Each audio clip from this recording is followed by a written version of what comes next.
Bonjour, j'espère que vous allez bien. Nous allons continuer avec le système éducatif suisse. La dernière fois, j'avais parlé du système éducatif suisse jusqu'au niveau secondaire 1. Donc, ça veut dire que vous savez déjà comment ça se passe à l'école primaire et puis à l'école secondaire 1. Donc, à partir de l'école secondaire 1, vous avez quatre possibilités qui s'offrent à vous. Soit vous allez au lycée ou au collège pour avoir votre maturité fédérale ou gymnasiale, comme on le dit en Suisse, ou baccalauréat tout simplement.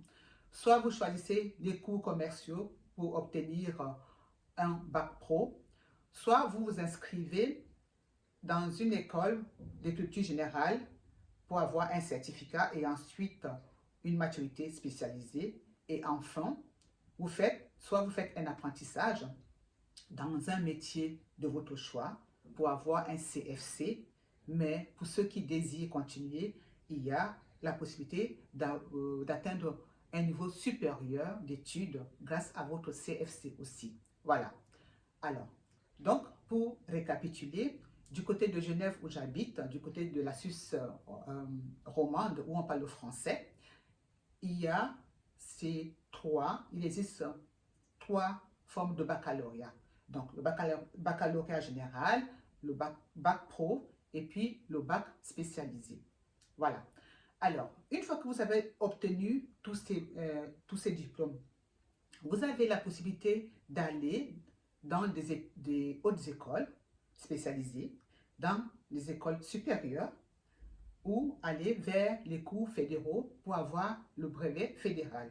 Ou alors, vous irez à l'université pour étudier philosophie, le droit, la médecine, afin d'avoir votre bachelor, master et puis doctorat, PhD. Voilà. Voilà. Alors, une fois que j'ai dit ça, vous devez aussi savoir qu'en Suisse, l'avantage d'apprendre un métier, c'est que vous n'allez pas faire ce métier-là pendant toute votre vie. Vous pouvez commencer votre vie étant carreleur parce que vous avez réussi à avoir votre certificat fédéral de capacité en carrelage, mais cela ne vous condamne pas à être carreleur pendant toute votre vie. Vous pouvez, soit pendant que vous travaillez, continuer les cours du soir, continuer à étudier et avoir votre diplôme supérieur en carrelage, ou alors choisir complètement un autre métier.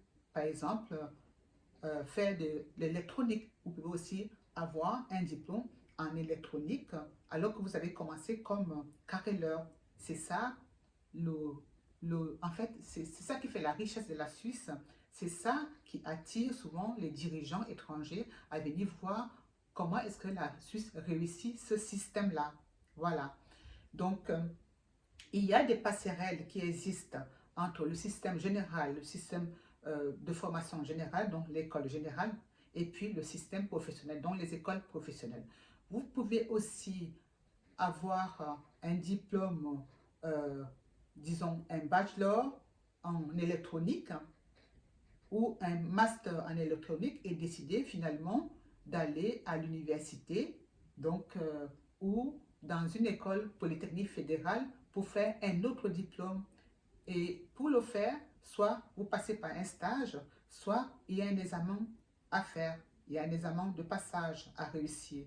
Donc vous voyez que c'est vraiment un système qui permet de passer d'un domaine à un autre. Voilà. Alors, ceci dit, je n'ai pas parlé de toutes les écoles en Suisse. Comme vous pouvez le savez peut-être, il y a énormément d'écoles de formation en Suisse.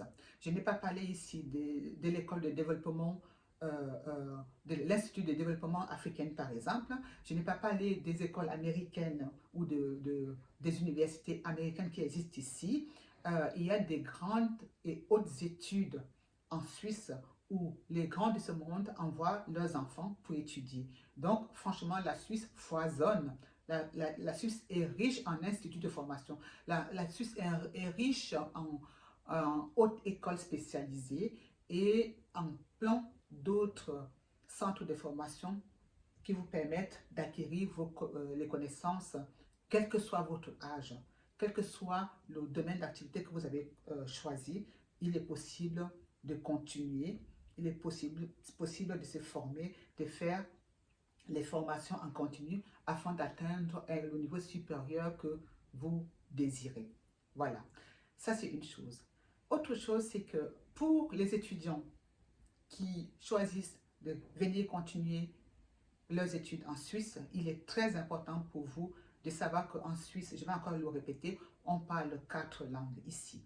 Donc, l'allemand, le français, l'italien et le romanche. Lorsque vous choisissez de venir étudier en Suisse, de venir vous former dans les grandes écoles, dans les hautes écoles spécialisées, dans les universités ou les cours fédéraux, vous devez maîtriser la langue dans laquelle vous allez étudier.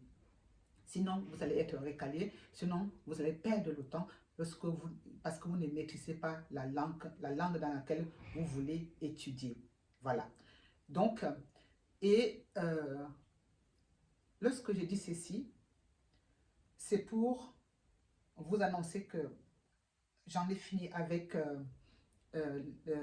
l'explication concernant le cycle de formation, le système de formation suisse. J'espère que vous avez compris comment ça fonctionne, mais je n'ai pas parlé de toutes les écoles. Ça, c'est certain, je ne peux pas parler de toutes les écoles.